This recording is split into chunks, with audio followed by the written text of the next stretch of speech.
Kai žmogus atsigrėžia į viešpatį, gaubtuvas nuimamas. Viešpats yra dvasia, o kur viešpaties dvasia, ten laisvė. Mes visi, atidengtų veidų lyg veidulis atspindėdami viešpatės šlovę, esame keičiami į tą patį atvaizdą, iš šlovės į šlovę, veikiami viešpaties, kuris yra dvasia. Jeigu pradėti pačią pradžią, jisai prisistato, po to kalba apie tarnavimą. Yra 2 tarnavimai. Yra tik 2 tarnystės iš viso. Tai yra mirties pasmerkimo tarnystė arba dvasios tarnystė. Šiandien apie tai kalbėsime. Mirties tarnystė,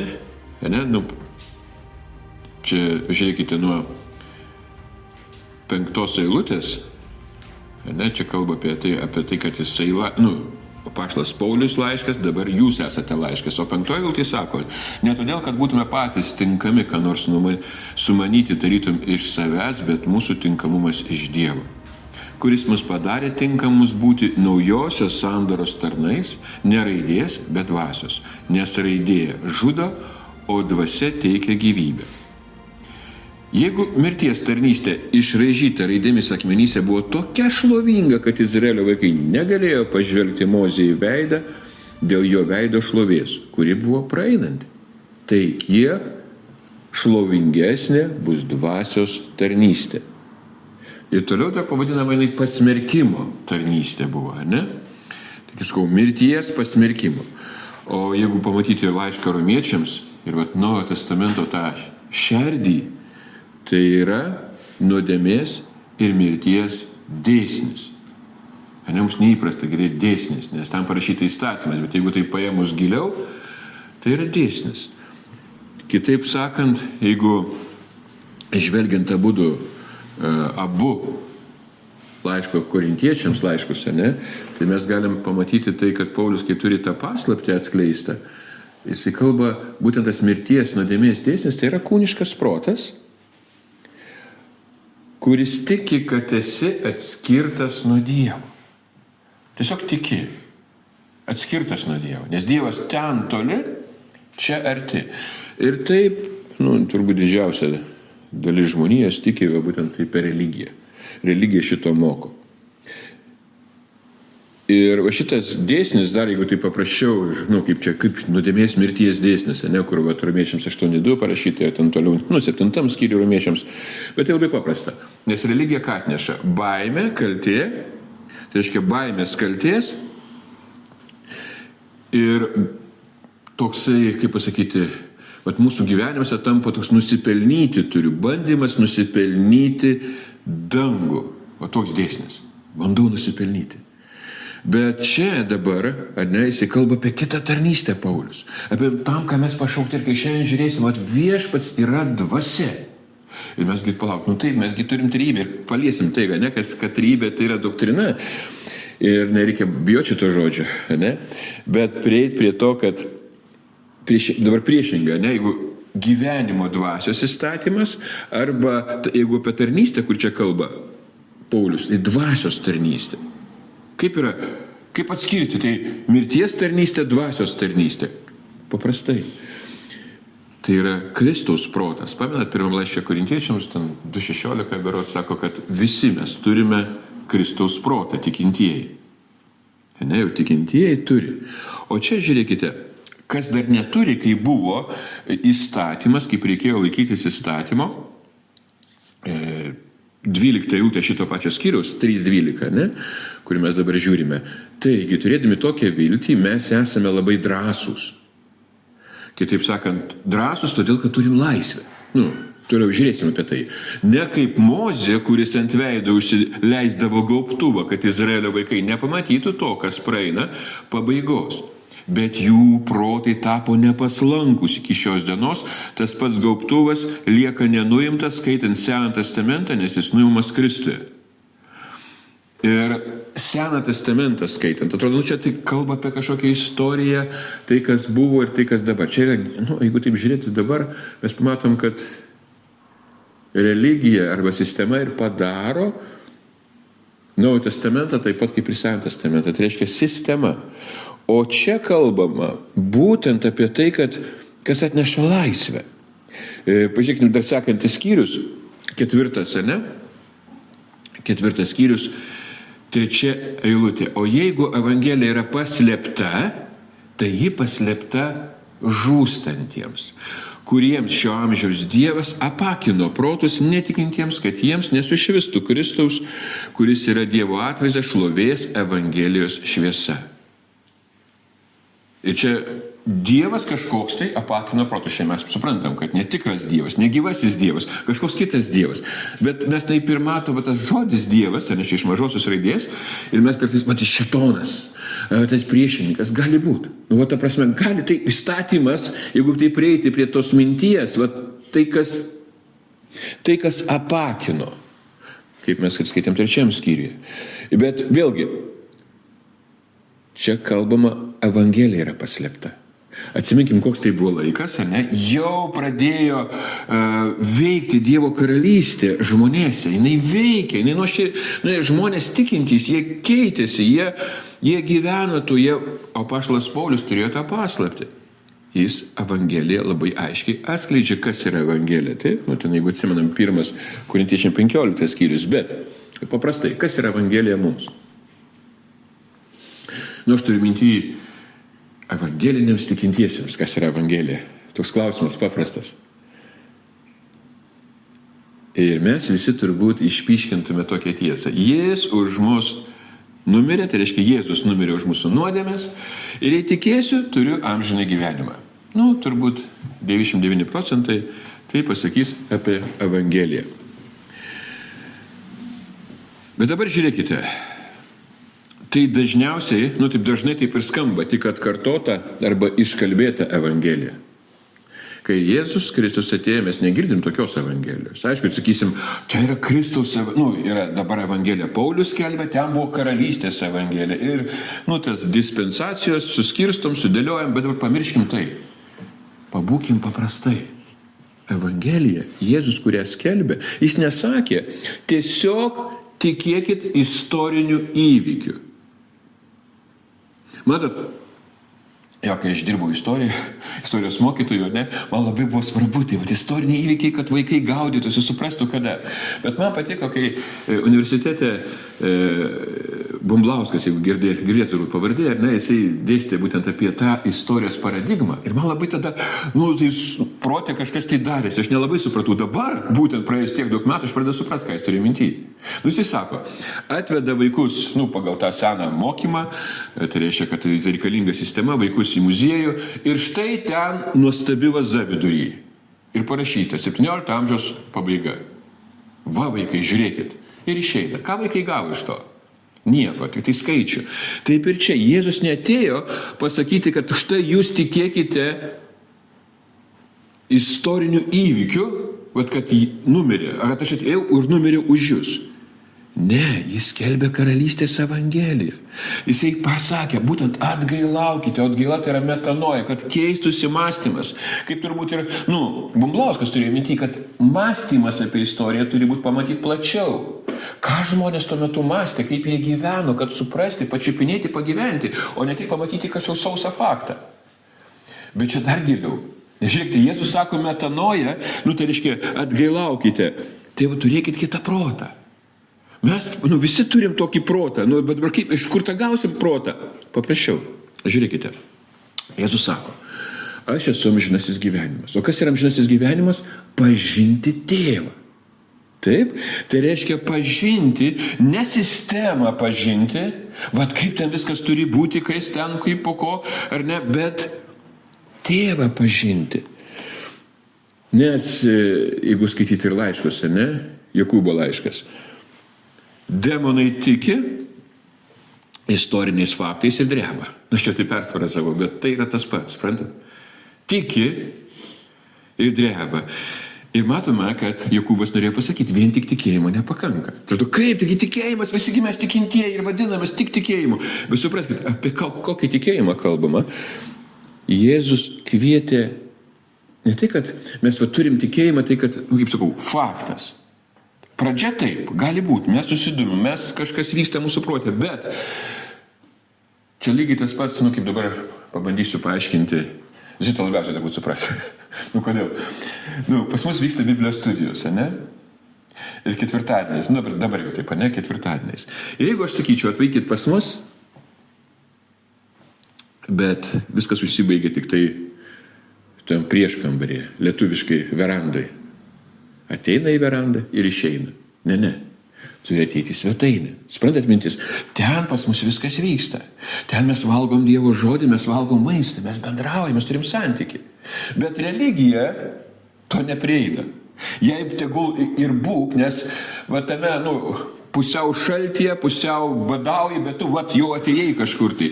Matote, todėl aš ir sakau, dabar ne tai, kad taikinys mūsų religija. Ne, religija reikalinga, kad mus parodytų kaip kelias.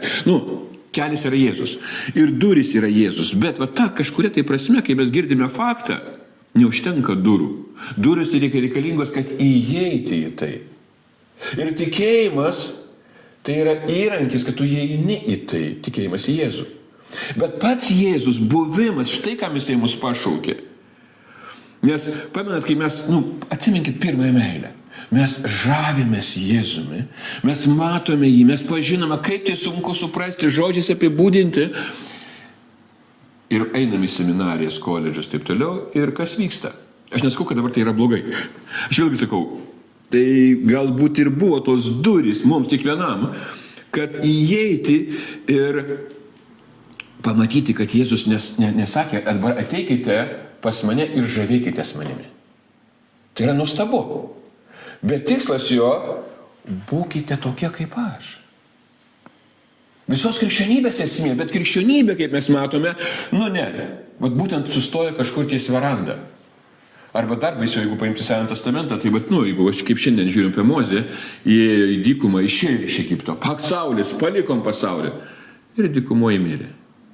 Pažadą žemės taip ir nepasiekė. Nes pažadą žemė bus kažkada tai arba jau greitai. Ir kiekvieną kartą tai sako jau greitai, bet vis dar neįeinam. O kodėl? Todėl, kad laisvės nėra. Matote, tai reiškia įeiti į santykį, kad būti tai, kas aš esu ir tai, kas jis yra. O čia ir yra pamatyti tai per Kristų. Susiliesti, pabusti karalystės sąmonį, keisti protą. Tai čia ką daro ir Jėzus padarė. Štai kas viešpats yra dvasia. Ką tai reiškia? Tai reiškia vienybę su juo. Matote, mirties nuodėmės įstatymas, jis atskiria. Dievas toli, jis šventas, tu ne. Tu esi purvas. Ir tu matai, kad negerai kažkas su manim. Man reikia jo. Bet religijai, aišku, ten viskas kalbama taip, tu teisingai sukalbėk atgailos maldą, teisingai gyvenk, teisingai viskas, tada galbūt ir pasieksi, turėsi tą bendrystę su juo. Ne. Bendrystė tai yra maitinimasis. Tai, suprantat, suvokimas, kad Dievas yra arčiau negu mano kvėpavimas. Nes suprantat, kodėl aš taip sakau? Nes, žiūrėkite, dvasia, graikų kalboj, dvasia yra pneuma. O pneuma tai yra kvėpavimas. Jeigu pažodžiui, tiesiogiai gyvybės alsavimas. Arba pamenat, kaip Jono 3 skyriuje Nikodėmui sako, vėjas pučia kur nori. Tas pažodis pneuma. Matai, tai yra viskas, kas yra. Tai reiškia, kas yra svarbiausia. Ir dabar, kai mes matome tai, kad susitikimas su juo, pažiūrėkite, dar čia, kodėl tas gaubtuvas, ar ne, kaip ir tas protas, nepaslankus 14, jau 15 ir 16, žiūrėkite prieš tai, kaip mes skaitėme, ne? Net iki šios dienos, kai skaitomas Mozė, gaubtuvas tebedengia jų širdis. Tebedengia, ar ne? Ir kai žmogus atsigrėžia į viešpatį, gaubtuvas nuimamas. Bet kam jis nuimamas? Kai tikėjimas tavo būtų tik tai, suprantat, kaip doktrina. O tada taip ir buvo. Vaza, 17 amžius. Jėzus Kristus prieš 2000 metų mirė už mane, atšventėm Kalėdas, kada jisai gimė, atšvenčiam Velykas ir viskas. Arba dar toliau auks, toliau pažinosiu kažką tai doktrinose. Matote, žiūrėkite, dar toks įdomus dalykas. Iš kur prasideda ginčiai? Nes aš vieną žinau, kitas kažką kitą žino. Ir vat sistemoje religijoje, vat kodėl žmonės, musikuojasi tuo, kabutėse, dvasios kalaviju. Nes ne dvasios kalaviju, bet raidė. Kaip mes čia prieš tai skaitom. Raidė žudo, dvasia teikia gyvybę. Dvasia teikia gyvybę, nesiginčia. Ir štai, ką reiškia pabusti Kristaus sąmonėje, tai reiškia tavo veiksmas, kai jis prisiliečia prie tavęs, tu matai, kad tos metaforos, kurios buvo Evangelijose, kur Jėzus kalbėjo Apreiškimo knygoje, tai nėra vien tik tai, kaip yra šešėlis, bet tas šešėlis nurodo į tikrovę, į susitikimą ir to pergyvenimas. Pamatykime dar, arba sugrįžkime, kur buvo prieš mėnesį. Pamenat, pastorius Artūras iš Kijevo kalbėjo palyginimą iš Mato 13 skyrius, ne? Ir jeigu paimti Mato 13 skyrių, ten, aš nežinau, čia aš net nesuskaičiuoju, labai daug palyginimų apie tai, kas yra Dievo karalystė. Dangaus karalystė, ne? Ir dangaus karalystė panaši į žmogų, kuris pasėjo dirvoje gerą sėklą. Dangaus karalystė yra kaip raugas, kurį moteris įmaišė. Toliau, būtent, kai mes prieš mėnesį, kaip brolis Artūras kalbėjo, dangaus karalystė, 44 eilutė, yra kaip paslėptas lobis. Atradęs jį, žmogus tai nuslepia, iš to džiaugsmo eina parduoda visą, ką turi, įperka dirvą. Toliau apie pirklį, ieškantį perlų.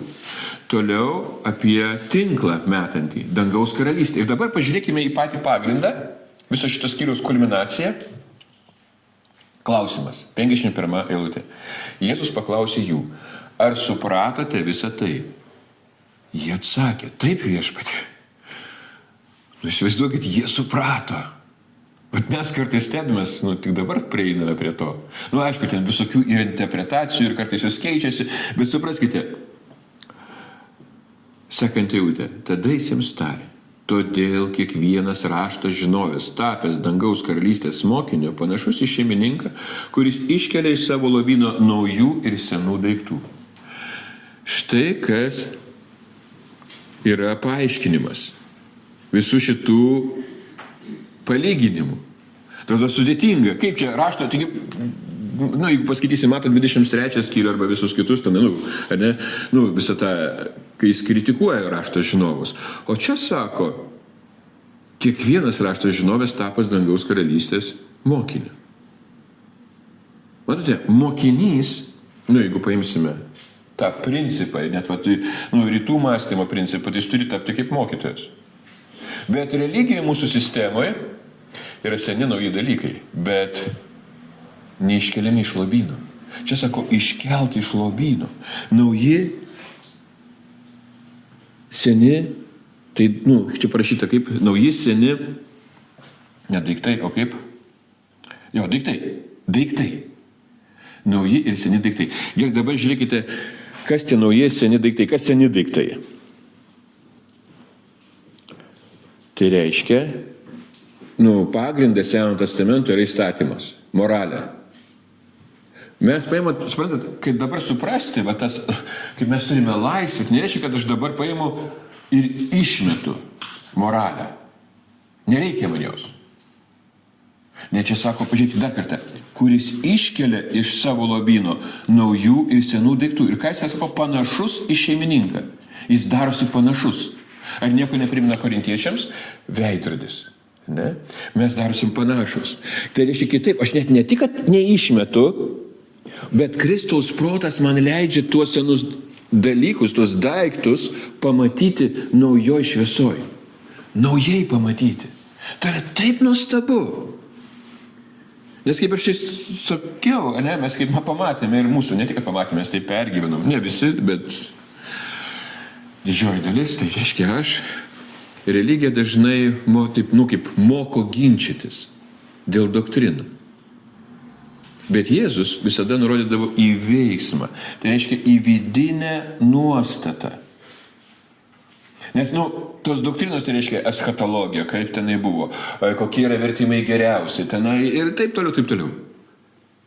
Bet čia sako, palaukit, tai buvo tas tarnavimas. Suprantat, kaip žiūrim, korintiečiams Paulius kalba apie nešlovingą tarnavimą. Reiškia, jisai, turėjo kažkokį tai šlovę.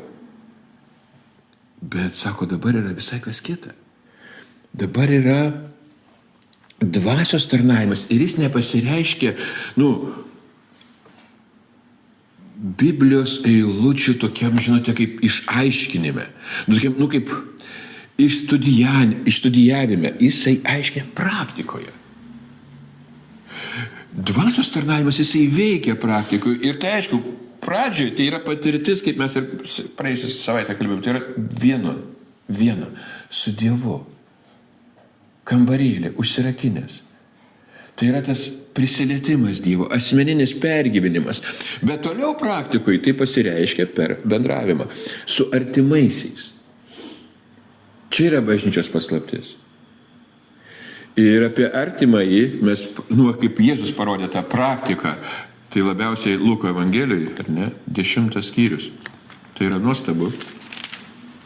Kas 10 skyriui? Gerasis samarietis. Bet prieš istoriją viso šito yra kokia? Pamenat, buvo tas jaunuolis, kuris sako, ką daryti, kad paveldėčiau amžinąjį gyvenimą. O jis sako, mylėk Dievą. Taip, atsimenam šitą. Ir kai, jis atsakė, mylėk Dievą, savo artimą. O jis labai paprastai. Gerai, atsakei, tai daryk ir gyvensi. Ir 29 eilutė sako, norėdamas pateisinti save, anas paklausė Jėzus, o kasgi mano artimas? Įdomi šiandien skamba, bet toliau, aišku, mes visai kitoj gyvename epochoje, bet jis skamba lygiai tas pats. Klausimas religijoje. Nes religija turi išskirti. Bet aš vėl sakau, religija tai yra nei bloga, nei gera. Netgi jinai pasinaudojo tam, kad mums būtų durys. Nes religija antiek užspaudžia, ir neduoda to kvėpavimo, tu dūsti. Bet mes kalbėjom šiandien, apie depresiją. Depresija yra panašu. Religija privaro prie depresijos. Mylinti Dievą žmogų. Todėl, kad neišsprendžia pagrindinio klausimo. Santykio. Nepatenkina tavęs. Kai aš sakau, tau reikia įeiti į namus, o nelikti verandai. Kaip ir Egipte, tikslas buvo ne tik išeiti iš Egipto į dykumą ir mirti tenai. Ne. Jėzus yra gyvenimas. Gyventi karalystėje. Ir štai žiūrėkite, kai tas uždavė klausimą, mes atsimenam, ne? Jėzus viską papasakoja tą palyginimą apie gerąjį samarietį. Ir mes čia, jį turime tai, ne? Samariečio tą pasakojimą, kad mes tokie turim būti. Bet atsiminkite, kas tas samarietis? Mes gerai suprantame, tai mūsų viešpats Jėzus Kristus. Taip? Ir dabar pasižiūrėkite. 35-36 eilutė. Luko Evangelija 10 skyrius. Kitą dieną iškeliaudamas išsėmė 2 denarus, padavė užeigos šeimininkui ir tarė, slaugyk jį, o jeigu ką išleisi viršaus, sugrįžęs atsilyginsiu. Kas iš šitų 3 tau atrodo buvęs artimas, patekusiam plėšikų rankas? Ir jis atsakė, tas, kuris jo pasigailėjo. Aš nežinau, kaip jis turėjo tai atsakyti, nes pagal kanoną, pagal gyvenimą, pagal taisyklės samarietis buvo purvinas, jis negalėjo bendrauti su juo. Bet čia jis turėjo ištarti tuos žodžius, tas, kuris jo pasigailėjo. Jėzus jam tarė, eik ir tu taip daryk. Ar matot, sugriaunama, ta sistema, tai reiškia, kad samariečiai buvo purvini, jau ten aukštesni buvo levitai, kunigas. Čia tokia jau atskiras, kas turėjo bendravimą su Dievu, kas buvo atsakingas už tai, kas turėjo mums žiūrėti kaip į tarpininką. Ne. Artimas. Aišku, ar kunigas ir levitas neartimas, jeigu žiūrėsim, tai žinoma jiems artimi, čia jau jie atneždavo aukas. Bet čia tas klausimas ir atsakymas. Tai reiškia, ką Jėzus darė? Jisai sako, slaugyk jį. Reiškia, bendravimas buvo su tuo, kaip užeigos, šeimininku, kur tas žmogus buvo sudaužytas, suluošintas. Ir gydymas tai yra bendravimas. Jėzus bendrauja su mumis lygiai taip pat dabar. Jis nenori, kad vien tik tai žinotume kažką, tai, dar vieną doktriną. Aišku, Gerai doktrina, bet prieikim prie dvasios tarnavimo. Kas ir yra dvasios tarnavimas? Tu matai artimą. Tikrasis, tas, kaip sakau, artimas tai nėra tas, kuris teisingai cituoja Bibliją, o tas, kuris įkūnija meilę. Ir mes tai, o kur čia kalbam apie mane, apie mano aš. O tas aš, kuris vyksta ta transformacija. Vyksta tas nuostabus dalykas, kaip mes ir pamenate, drugelis. Iš kažkokio tai kiaušinėlio, išsiverčia kirmelė. Jinai graužia, kažką tai atlieka, o po to į kokoną, taip, ir po to tik tai drugelis. Ir va tas virsmas, ta transformacija. Ir štai dabar kas yra trejybės, noriu pasakyti, doktrina, arba trejybės dogma, bet aš pavadinčiau trejybės dovana. Nes Biblijoje trejybės žodžio nėra, bet suprantat, kas yra trejybės dovana, o ne doktrina. Pirma, tai reiškia, mes matom, ką Jėzus mums atskleidžia. Pažinti tėvą. O tėvas sukūrė tave kam? Džiaugsmui. Ir va čia keičia mąstymą. Palauk, Dievas sukūrė tave džiaugsmui, nes tu esi mylimas jo vaikas. Ir šita tiesa, trejybės, trejybės tos dovanos, o tai yra dovana, ne doktrina. Ta prasme, suprantate, ne? Mes galime vadinti tai doktrina. Bet visų pirma, tai yra dovana. Ir kada matom Kristų, aišku, per Kristų tai atsiskleidžia, nes sūnus, Dievo sūnus, pašalino gėdos, galę, jėgą, pašalino. Dabar nėra jokio pasmerkimo tiems, kurie Kristo Jėzui. Jokio pasmerkimo nėra. Tai trejybė. O čia dabar prieinam prie šventosios dvasios.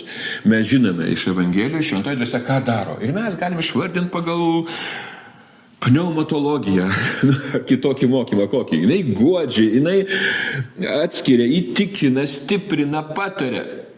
Bet supraskite, visą tai kam jinai daro, kokiam tikslui. Dabar, kai mes matom šitą skyrių, atveria akis į tai, kas jau esi. Kas tu esi? Jinai atveria akis. Ir čia mes, aš dabar išmokau, nes nuo santykio, nuo to bendravimo. Ir Dievas mus kviečia įeiti į tai. Suprantat? Taip, mes jau pamatome, kad mes esame Dievo vaikai, bet būti Dievo sūnus ir dukra yra jau biški kitas brandos etapas. Žinau, taip, etapas, ar tai dar kažkaip, bet tai yra santykis. Kai tu jau matai, kas tavyje yra. Nes,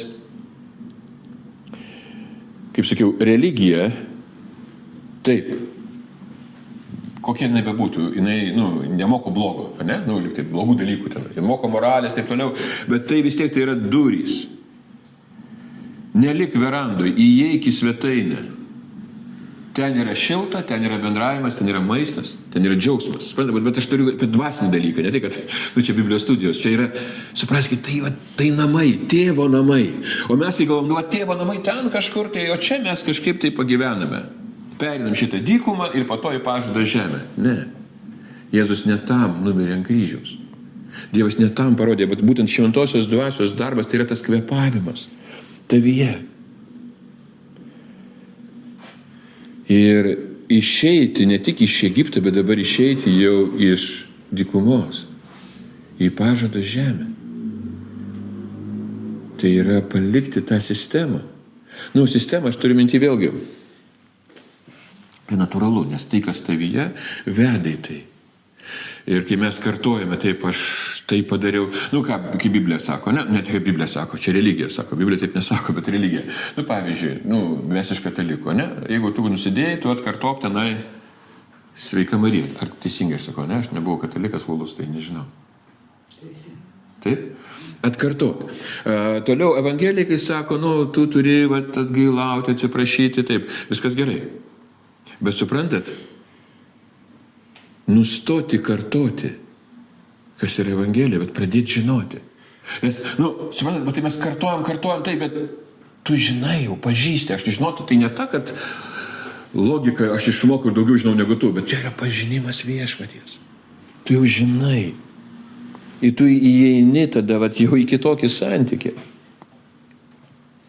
Iš mirties tarnystės, kitaip sakant, nuodėmės sąmonės, į karalystės sąmonę. Nes atsiminkime, kai buvo, kas variklis religijos, ne? Tai reiškia gėda, baimė, kaltė. Ir mes visi šitą bagažą atsinešame. Kartais sakom, aš nesigėdiju, aš ten to, bet vis tiek tai mus persmelkia, todėl kad nuo pat pradžių jau, ne, kai mes jau ten jaunystėje, vaikystėje, taip žmonės nedaro, turite elgtis taip, o kodėl taip, ir vyksta tam kova, supratimas, ir tada pabėgimas iš gėdos, žmogus tada pradeda vartoti alkoholį, narkotikus, nori išsilaisvinti, arba jis pradeda lipti per kitų žmonių galvas ir taip toliau, bet čia lygiai tas pats. Nuodėmės, mirties įstatymas. Nes gėda, baimė, kaltė pasilieka. Bet Jėzus sako, pamenat, ateikite pas mane, aš jūs atgaivinsiu. Mano našta lengva. Matote, jungas jo yra švelnus. Tu įeini į kitokį bendravimą. Jėzus kviečia, žiūrėkite, kai jis sako dabar atsimint mokinius, ne, kai jisai kvietė tuos apaštalus, jis sako, dabar tikėkite manim ir viskas. Taip, Tomui tai pasakė, bet Tomas prisilietė prie jo. Pamenat? Jo tikėjimas buvo labai įdomus. Jisai, tas prisilietimas, aš sakau, pačiupinėk, aišku, mes nežinom, kas ten toliau buvo, bet tas artumas ir, arba pažiūmatas. Matai, tikėk manimi. Jėzus kaip pasakė, ne taip, ne? Sek paskui mane. Ir taip su kiekvienu iš mūsų. Sekimas paskui jį ir tikėjimas jau skiriasi. Aš seku, aš einu, tai veiksmas. Nes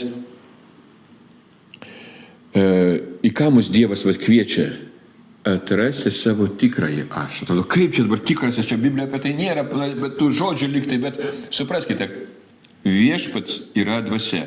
Ne, šiandien žiūrim šitą eilutę. O kur viešpaties dvasia, ten laisvė. Mes žmonės, kai turi gėdą, baimę, kaltę, visada reikalinga bus kaukė. Suprantat mintį, ne? Kaukė.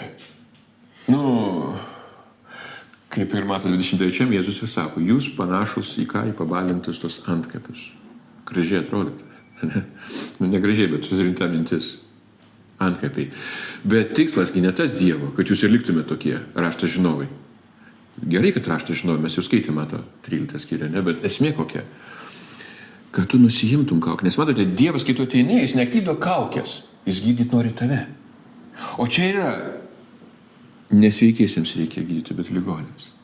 Ir tas santykis bendravimas su juo, tu nusijimi kaukę.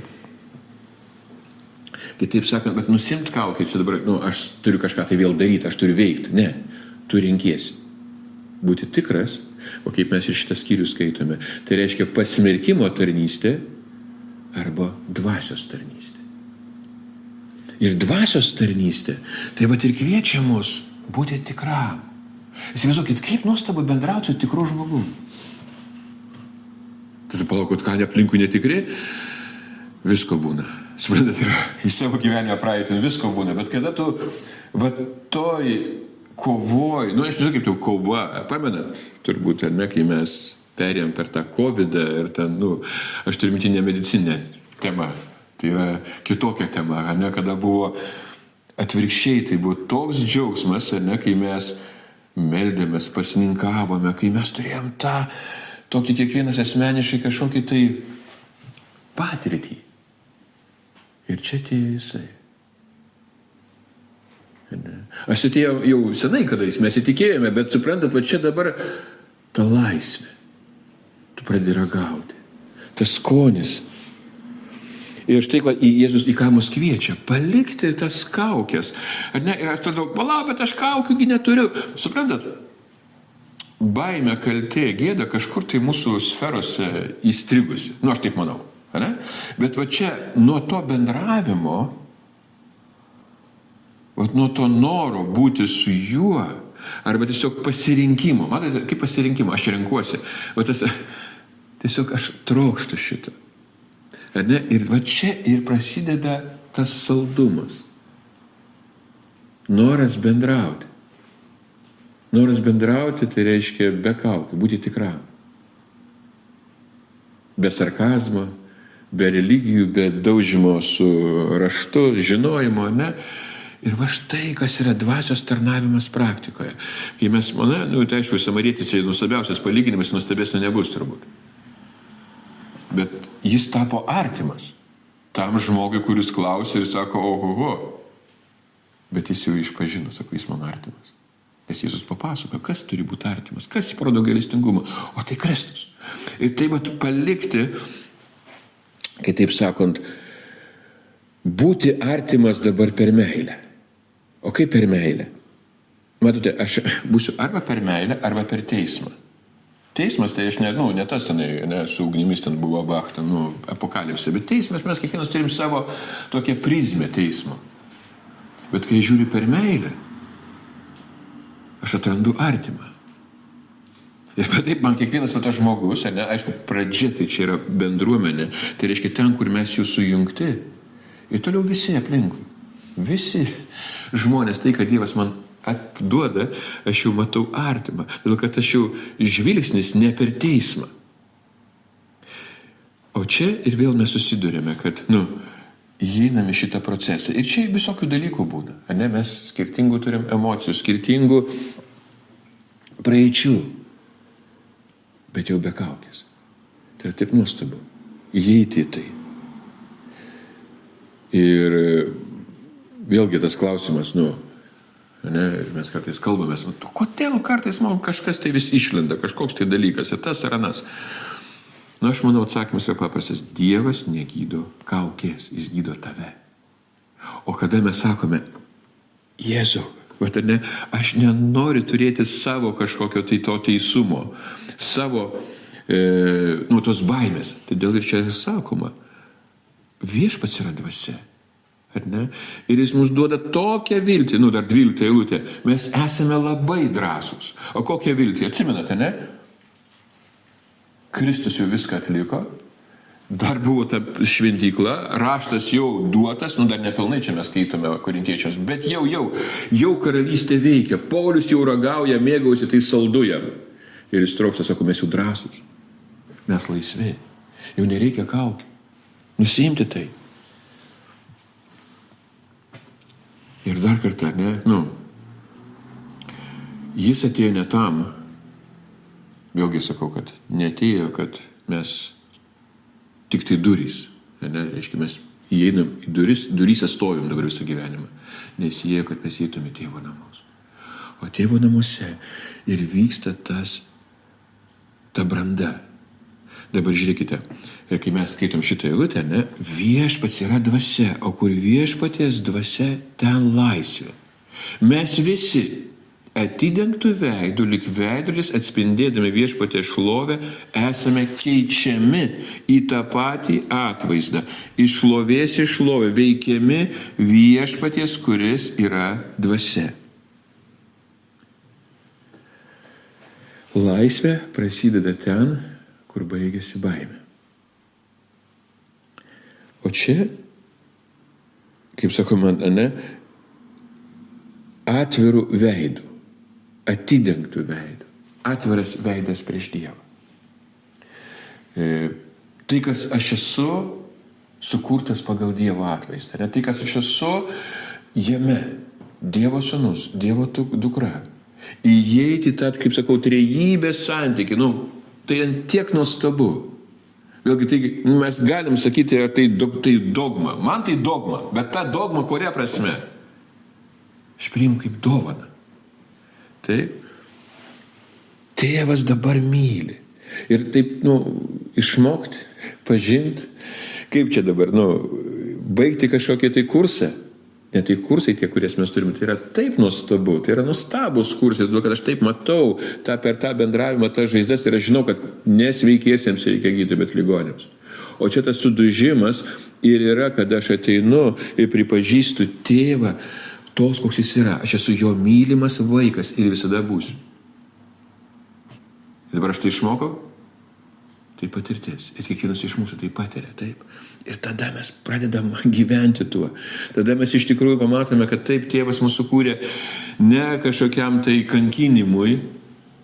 Nu, pasikankink žmogau, dabar jeigu perėsi egzaminą, testas, praeisi, tai praeisi. Jis sukūrė tave džiaugsmui. Jėzus pašalino gėdą.